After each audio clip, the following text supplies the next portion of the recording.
The plasma rifle's charging whine cut through the artificial atmosphere of Nexus Station like a blade. Queen Lydia Voss didn't flinch as the Thrakari soldier's weapon swung toward the cluster of small, furry creatures huddled near the observation deck's corner. The delegation of alien ambassadors behind her shifted nervously, but she remained perfectly still, her hand resting casually on the rail overlooking the station's wildlife sanctuary. "Your Majesty," whispered Commander Hayes, her head of security. "Perhaps we should wait." Lydia's gray eyes never left the scene, unfolding 3 levels below. The Thrakari enforcement squad had cornered what the station manifest listed as Terran domestic felines, a dozen cats that had somehow escaped their transport crates during a routine supply delivery. The lead soldier, his chitinous exoskeleton gleaming under the artificial sunlight, barked orders in his native clicking language before switching to standard. "Dangerous predators loose in civilian area. Termination authorized." One of the cats, a sleek black tom with emerald eyes, stepped forward. The movement was liquid, controlled, utterly fearless. Behind him, the others formed a protective semicircle around 2 small kittens. Lydia's fingers tightened imperceptibly on the rail. As the only human monarch in known space, she'd seen countless species defend their young. But something about this tableau made her pulse quicken. The Thrakari soldier's weapon powered up another level. "Stand clear. Beginning extermination protocol." The black cat's pupils dilated.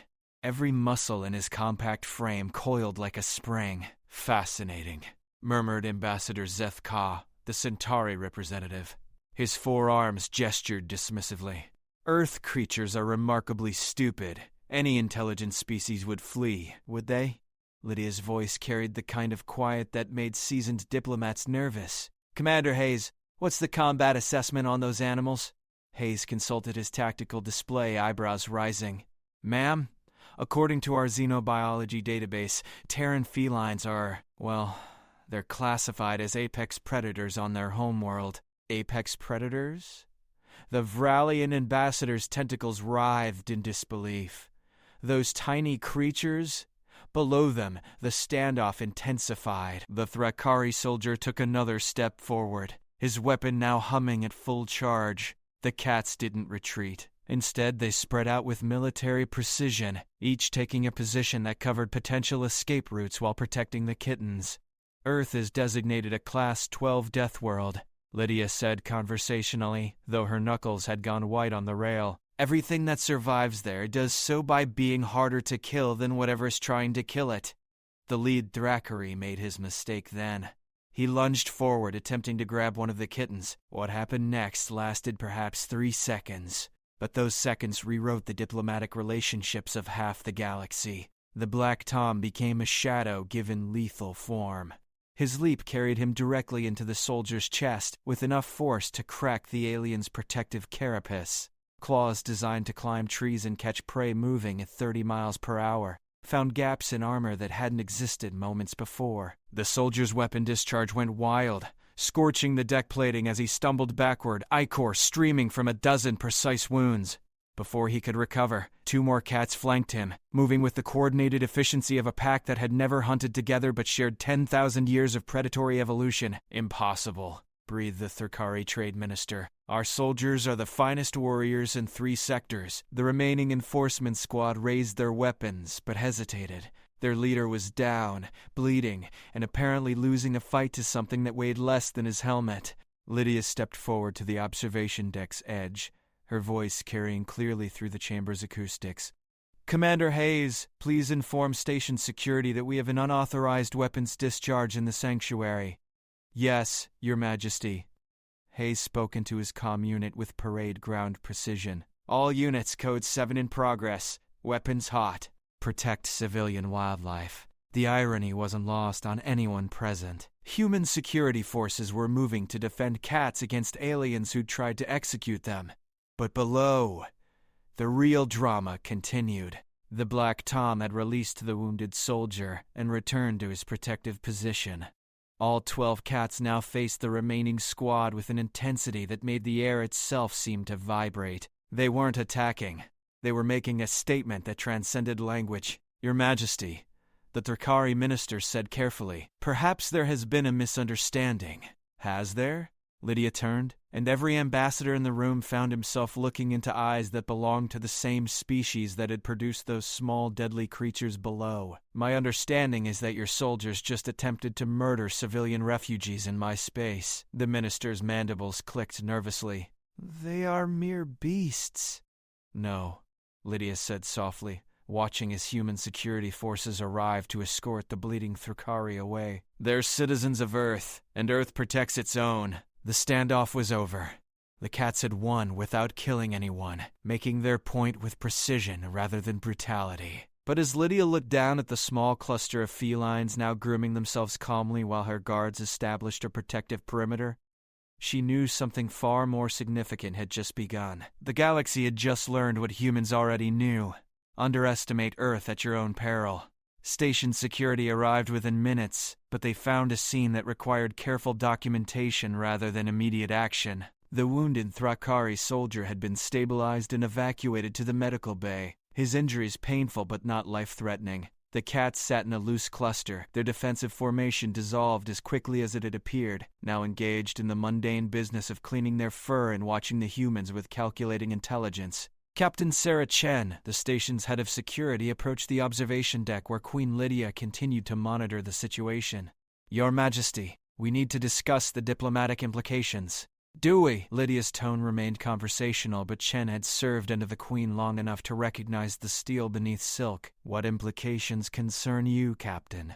The Thrakari Trade Coalition has filed a formal complaint. They're claiming their personnel were attacked by uncontrolled, dangerous animals while performing a lawful safety operation. Below them, one of the kittens, a tiny calico that couldn't have weighed more than 2 pounds, stalked a dust mote with the focused intensity of a predator that could bring down prey 10 times its size. The parallel wasn't lost on anyone watching. Lawful according to whose authority? Commander Hayes stepped forward, his stance parade perfect, but his hand resting on his sidearm. This is human territory, operating under Earth jurisdiction. The Thrakari minister, who had remained silent during the initial confrontation, now found his voice. The galactic safety protocols clearly state that any uncontained biological hazard may be neutralized by authorized personnel. Biological hazard? Leah turned from the rail, her movements slow and deliberate. Every ambassador in the chamber suddenly found the artificial gravity feeling heavier. Captain Chen, please review the station manifest. I want to know exactly how those animals are classified. Chen's fingers danced across her datapad. According to the shipping documents filed by the transport vessel Meridian Dawn, the cats are listed as Terran companion animals, domesticated non-combatant status. They were being relocated to the agricultural colony on Kepler 442b as part of the rodent control program. Non-combatant, Lydia repeated softly. Domesticated. She looked directly at the Thrakari minister. Your soldiers just attempted to execute non-combatant refugees in my territory without my permission. The minister's exoskeleton clicked as he shifted nervously. Your Majesty, surely you understand that we could not have known. Couldn't have known what? That Earth animals are capable of defending themselves? Lydia's voice remained level, but something in her tone made several ambassadors step backward. Or couldn't have known that humans don't abandon their allies. Ambassador Zethkar raised one of his forehands. Your Majesty, with respect, these are merely animals. Surely we're not going to allow diplomatic relations to suffer over. The sentence died as Lydia fixed him with a stare that could have cut diamond. Ambassador, how familiar are you with Earth's history? Some familiarity, Your Majesty. Then you know that humans have a saying. A civilization's worth is measured by how it treats its most vulnerable. Those cats were vulnerable. They were refugees. They were under my protection. She paused, letting the silence stretch. And they were attacked by foreign military forces in my territory. Captain Chen cleared her throat. Your Majesty, there's another issue. The cat's defensive formation. Our tactical analysis suggests it wasn't random. Explain. The positioning was optimal for maximum coverage while protecting the young. The engagement strategy focused on disabling rather than killing, despite clear capability for lethal force. The coordination suggests either extensive training or... Chen hesitated. Or, instinctive pack behavior evolved over millions of years of surviving on a planet where everything else was trying to kill them, Lydia finished. Continue your analysis, Captain. Ma'am, if these animals can organize spontaneously into effective combat units when threatened, the implications for the agricultural program are significant. They're not just pest control. They're a potential defensive asset. The Vralian ambassador's tentacles writhed in agitation. Your Majesty, surely you're not suggesting these creatures could pose a military threat? Lydia smiled, but it was the kind of smile that made experienced soldiers check their weapons. Ambassador, everything from Earth poses a military threat when properly motivated. The question is whether that threat is directed at enemies or friends. Below them, the Black Tom was now supervising as the kittens explored their temporary sanctuary under the watchful eyes of human guards. His green eyes occasionally flicked upward to the observation deck, as if he understood exactly what was being discussed. The Thrakari Coalition demands compensation for the injured soldier, the minister said, his voice gaining strength as he fell back on formal protocol. And assurance that such animals will be properly contained in future. Lydia walked to the center of the chamber, every movement measured and purposeful. When she spoke, her voice carried the authority of a species that had clawed its way from caves to the stars. Minister, let me be very clear about Earth's position. Those animals acted in lawful self-defense against an unprovoked attack. My government will not only refuse compensation, we will be filing formal charges against your coalition for attempted genocide against Earth citizens. Citizens? The minister's voice cracked. They're animals. They're Earth-born beings under Earth protection, which makes them my subjects. Lydia's smile widened, showing teeth that suddenly seemed very sharp. And I protect what's mine. The chamber fell silent except for the soft hum of the station's life support systems. Below, completely oblivious to the diplomatic crisis they'd triggered, the cats continued their eternal business of being exactly what evolution had made them. Perfect survivors who protected their own at any cost. The silence stretched until Ambassador Zethka finally spoke. Your Majesty, this could destabilize the entire sector. Could it? Lydia moved to the chamber's main display, which showed the current positions of various fleets throughout human space. Captain Chen, please show our guests the updated deployment status of the Human Defense Force. The display lit up with tactical information that made every non-human ambassador in the room go very still. Human warships, previously scattered across dozens of systems in routine patrol patterns, had quietly moved into positions that could interdict every major trade route within 6 hours. When did this happen? The Thrakari minister whispered. About 40 minutes ago, Chen replied matter-of-factly. Standard protocol when Earth citizens are attacked by foreign military forces. Lydia clasped her hands behind her back. Her posture relaxed, but her eyes hard as vacuum. Gentlemen, ladies, honored delegates, let me help you understand something fundamental about humanity. We don't see a meaningful distinction between the strong and the weak when it comes to protection. A threat to one Earth citizen is a threat to all. The Vralian ambassador's chromatophores flickered through several colors of distress. Your Majesty, surely this response is disproportionate to, is it? Lydia cut him off. Your species colonizes planets by overwhelming local ecosystems. The Thrakari expand by conquering weaker civilizations. The Centauri build their economy on indentured servitude. You all operate from positions of strength against weakness. She gestured toward the sanctuary below, where the cats were now arranged in a perfect defensive perimeter, while the kittens slept in the center.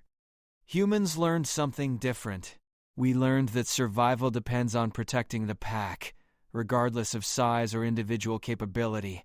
Those cats demonstrated a principle that humans have practiced for 10,000 years. When threatened, we don't run. We don't surrender the weak to save the strong. We fight. Commander Hayes stepped forward, his hand still resting on his weapon. Your Majesty, incoming priority transmission from Earth Command. Put it through. The chamber's main screen flickered, revealing Admiral Sarah Kim, the stern-faced commander of Earth's defense forces. Your Majesty, we've received your situation report. The Cabinet has authorized me to inform all present parties that an attack on Earth citizens, regardless of species, constitutes an act of war. The Thrakari minister made a sound like grinding metal. Admiral, Surely there's room for negotiation. There is, Admiral Kim replied coolly. Full public apology, reparations for trauma inflicted on the animals, formal recognition of Earth's sovereignty over its citizens regardless of location, and a treaty guaranteeing safe passage for all Earthborn beings through Coalition space. And if we refuse? Kim's smile was Arctic. Minister, your people pride themselves on being warriors. You've just threatened the young of a species that conquered its own planet by being better at warfare than everything else that lived there. I'll let you do the math. The display changed again, showing real-time feeds from the sanctuary. The cats had arranged themselves into a formation that military tacticians across the galaxy would spend years studying. A perfect balance of defensive positioning and flexibility that allowed for rapid response to threats from any direction. They're not even trying, Lydia said quietly. This is just how they naturally organize when protecting something precious. Imagine what they could do if we actually train them. The implication hung in the air like a weapon waiting to drop. Every species in the chamber began calculating what it would mean to face an enemy that could turn house pets into tactical assets. Your Majesty, the Centauri ambassador said carefully, perhaps we could discuss this situation more privately? No. The word came soft but final. This conversation happens here, now, with all parties present. Earth's position is non-negotiable. Attack our citizens. Face the consequences. Below them, the Black Tom looked up at the observation deck one more time. For a moment, his green eyes seemed to meet Lydia's gray ones across the span between species, between worlds, between the cosmic accident that had put humans and cats on the same planet millions of years ago. In that moment, every alien in the chamber understood that they weren't just facing Earth's human government. They were facing Earth itself, the planet that had produced both species, forged them in the same crucible of evolution, and sent them to the stars together. The Thackeray minister's surrender, when it came, was barely audible. We accept Earth's terms. Admiral Kim nodded curtly. Excellent. The formal documents will be transmitted within the hour. Admiral Kim out. As the transmission ended, Lydia turned back to the rail, watching as the cats began to relax their formation. The immediate threat was over, but the message had been delivered with crystalline clarity. Earth protected its own. All of them. The diplomatic aftermath took 3 days to resolve, but the real negotiation had lasted only as long as it took the galaxy to understand what they were actually dealing with. The Thackeray Coalition's formal apology made headlines across 12 sectors, not for its content, but for the unprecedented speed with which it was delivered. When a species that had built an empire on military conquest capitulated to territorial demands within hours, other civilizations took notice. Queen Lydia stood in her private office aboard the diplomatic vessel Concordia, watching through the viewports as supply ships delivered the first wave of materials for the expanded sanctuary. The cats, now officially designated as Earth Defense Consultants in the station records, had been provided with a habitat that would make most sentient species envious. The agricultural colonies are requesting immediate deployment schedules, Captain Chen reported from the doorway. Apparently, word has spread about the incident. Incident? Lydia raised an eyebrow. Is that what we're calling it? That's what the diplomatic corps is calling it. Fleet Command prefers successful species integration demonstration. The cats themselves don't seem to care about terminology. Through the transparent aluminum, Lydia could see the lead tom, now identified as Subject Alpha in official reports, though the xenobiology team had started calling him Colonel Whiskers when they thought no one was listening. He sat in perfect stillness on a custom-designed platform, green eyes tracking the movement of station personnel with the same intensity he'd shown during the confrontation. Captain, what's the current threat assessment on the agricultural program? Chen consulted her datapad. Frankly, Your Majesty, it's been completely revised. The original plan called for cats to control rodent populations on farming worlds. After reviewing combat footage from the sanctuary, Strategic Command is recommending we classify them as force multipliers. Explain. Ma'am, those 12 cats neutralized a trained military squad using nothing but instinct and coordination. If we were to actually train them, provide them with proper support, integrate them with human forces, Chen paused. The tactical applications are significant. A soft chime announced an incoming priority message. The main screen illuminated, revealing Elizabeth Hawthorne, Earth's leading xenobiologist and the architect of the original agricultural program. Your Majesty, I need to brief you on our preliminary findings. Go ahead, Doctor. Hawthorne's excitement was barely contained. We've been analyzing the cat's behavior patterns and the results are extraordinary. What we witnessed wasn't just defensive behavior, it was military doctrine, applied instinctively. The screen split, showing tactical analysis of the sanctuary confrontation, alongside comparative data from Earth's military academies. The formation they adopted is nearly identical to the defensive patterns taught to elite human special forces. The individual engagement techniques match theoretical models for close-quarters combat against larger armored opponents. Lydia leaned forward. Are you saying they've been trained? No, Your Majesty. I'm saying they didn't need to be. 10 million years of evolutionary pressure on Earth produced a species that naturally thinks like tactical specialists. Every cat is essentially a living weapons system with built-in strategic capabilities. Captain Chen whistled softly. Doctor, what are the implications for the colony program? The colonies won't just get pest control, they'll get a defensive network. Cats naturally patrol territories, maintain communication through scent and sound markers, and respond to threats cooperatively. We could be looking at the most cost-effective security system in galactic history. The conversation was interrupted by Commander Hayes entering quickly. Your Majesty, we have a situation developing. What kind of situation? The hegemony has requested immediate audience. They're concerned about Earth's new military capabilities. Lydia felt a cold smile touch her lips. The hegemony, a coalition of species that had spent centuries treating humanity as a useful but ultimately minor player in galactic politics, was suddenly paying attention. Tell the hegemony representatives that Earth will be happy to discuss our capabilities. Schedule the meeting for tomorrow at 0900. Yes, ma'am. Your Majesty, there's more. Intelligence reports indicate at least 6 species are attempting to acquire Earth felines through black market channels. Are they now? Lydia's voice carried the kind of quiet that made experienced diplomats nervous. Captain Chen, please coordinate with fleet security. I want monitoring stations established at every major trade hub. Any attempt to steal Earth citizens will be treated as an act of piracy. Understood, Your Majesty. Doctor, Hawthorne's image flickered as the connection stabilized. Your Majesty, there's something else. The cats have been exhibiting new behaviors since the confrontation. Such as? They're teaching the kittens. Specifically, they're demonstrating the combat techniques they used against the Thrakari. We've observed organized training sessions, with adult cats showing young ones how to coordinate attacks, how to identify weak points in armor, how to use their natural abilities tactically. The implications hit everyone in the room simultaneously. The cats weren't just naturally militaristic, they were actively preparing the next generation for warfare. Doctor, Lydia said carefully, in your professional opinion, what would happen if we introduced Earth felines to a planet under threat? They would adapt, organize, and neutralize the threat using whatever resources were available. Your Majesty, we're not just talking about animals anymore. We're talking about a distributed intelligence network that thinks in military terms and protects territory instinctively. Commander Hayes pulled up galactic maps on the wall display.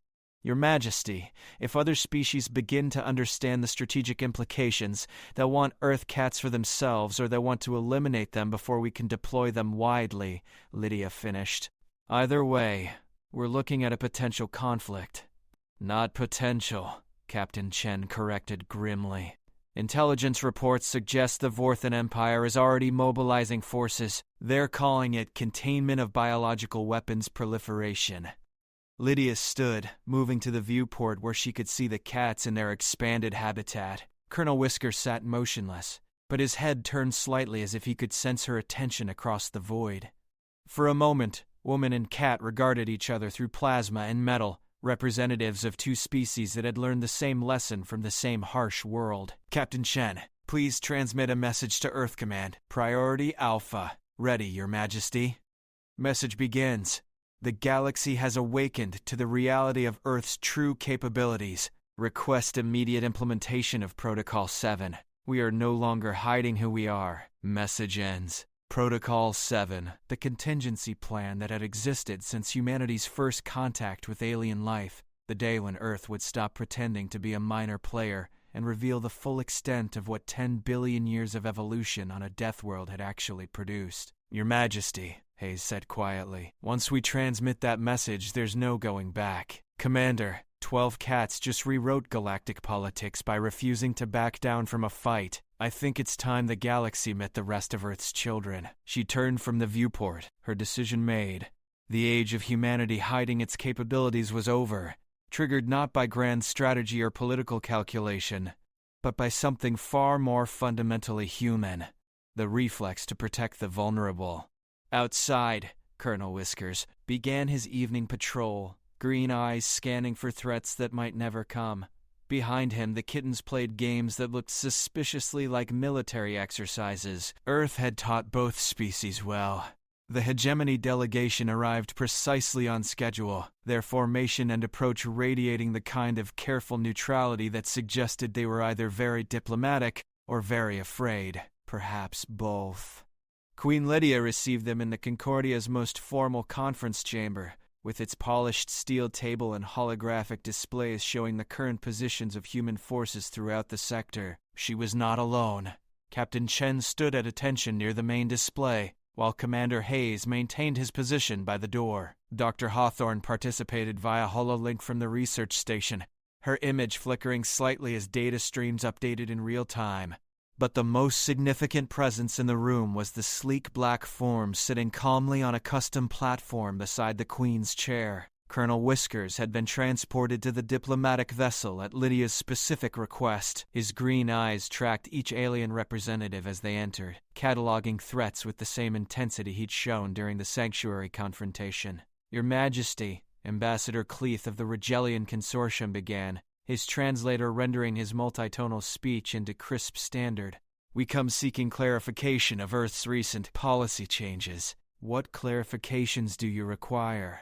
Lydia's voice carried the formal cadence of state diplomacy, but her hand rested casually near Colonel Whiskers, who had begun a low, almost subsonic purr. The hegemony's senior representative, a crystalline being whose species name translated roughly as the Eternal Harmony, pulsed with colors that indicated extreme caution. Your Majesty, intelligence reports suggest Earth has weaponized its domestic animal populations. This represents a significant shift in the balance of galactic power. Has Earth weaponized anything? Lydia asked mildly. Or have you simply misunderstood what Earth animals actually are? Dr. Hawthorne's hologram leaned forward. Honored delegates, perhaps I can provide some context. The animals you're concerned about evolved naturally on Earth over millions of years. No artificial enhancement or military training was required to produce their observed capabilities. That's exactly what concerns us, rumbled the hegemony military advisor, a heavily armored Korthak whose species had conquered half their home system before achieving spaceflight. If Earth's pets can neutralize trained soldiers, what can Earth's actual military forces accomplish? The question hung in the air like a gravitational field, bending all conversation toward its implications. Lydia smiled, and Colonel Whiskers' purr intensified slightly. An interesting question, she said. Captain Chen, please show our guests the comparative analysis. The chamber's main display illuminated with side-by-side footage. On the left, the Sanctuary confrontation. On the right, training exercises from Earth's Special Forces Command. The parallels were unmistakable. Tactical movement patterns, coordination protocols, even the decision-making hierarchy mirrored human military doctrine with eerie precision. Same planet, Dr. Hawthorne explained. Same evolutionary pressures. Both species developed similar survival strategies because the environment demanded it. Ambassador Cleeth's breathing apparatus cycled rapidly, a sign of extreme agitation.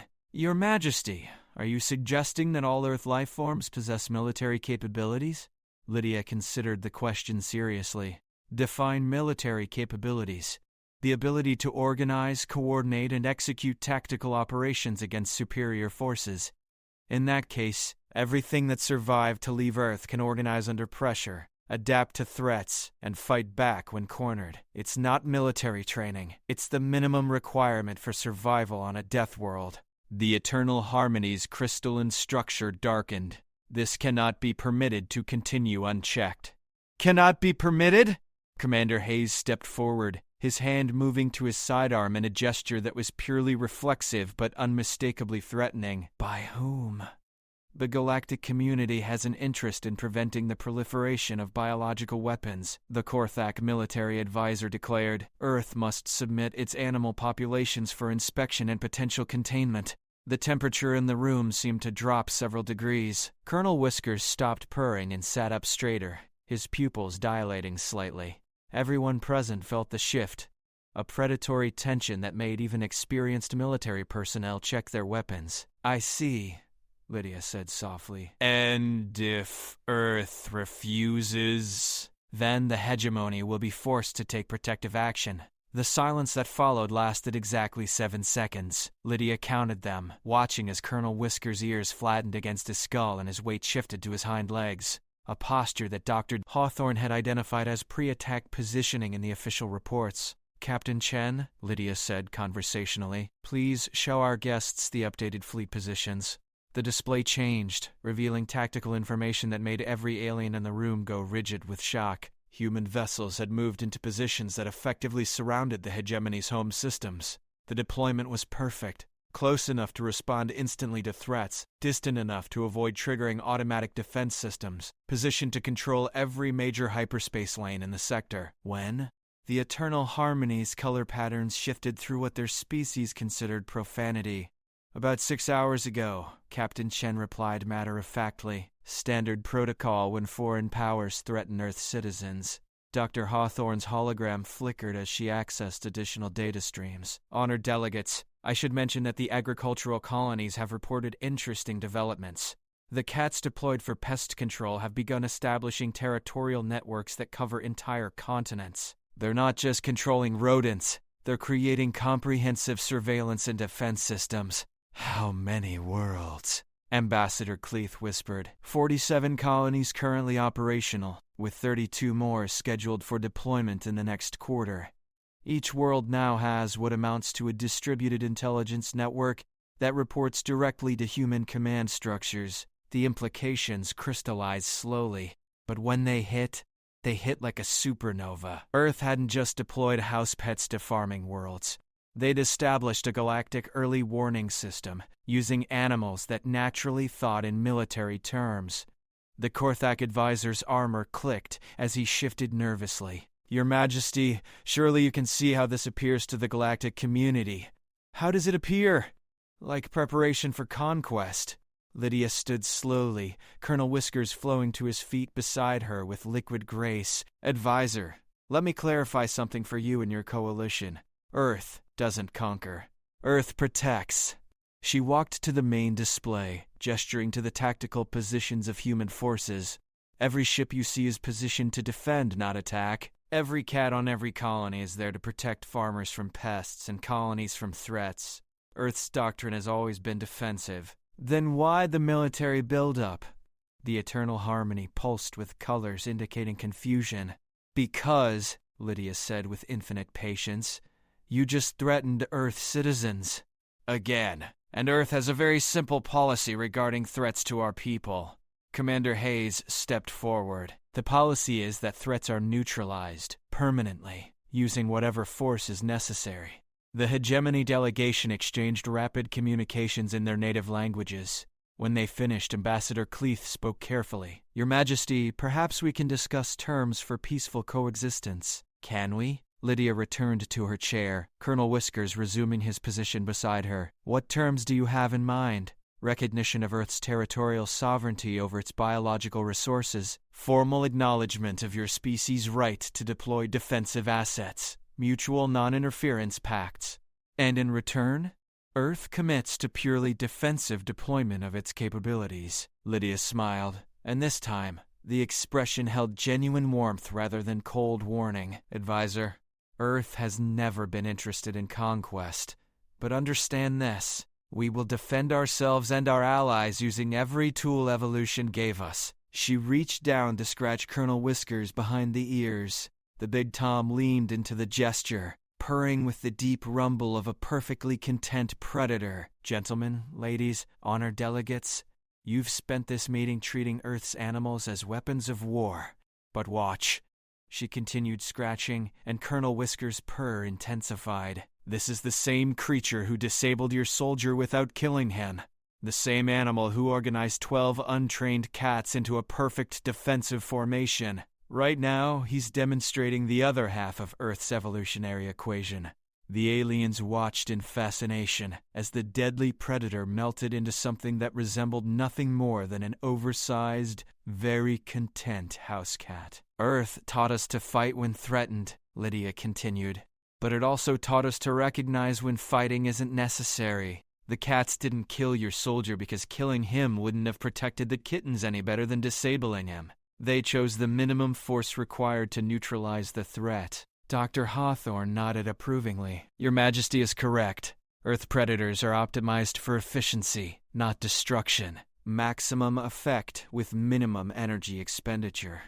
Which brings us to current situation, Lydia concluded. Earth could deploy overwhelming force against the hegemony. Our house pets have given us intelligence networks on 47 worlds. Our fleet positions could interdict your entire civilization, and our actual military forces remain largely undisclosed. The temperature drop was almost physical, as every alien in the room contemplated that final statement. Instead, Lydia continued cheerfully, we're offering you the same choice Earth gives all our neighbors. Peaceful coexistence with mutual respect, or the alternative.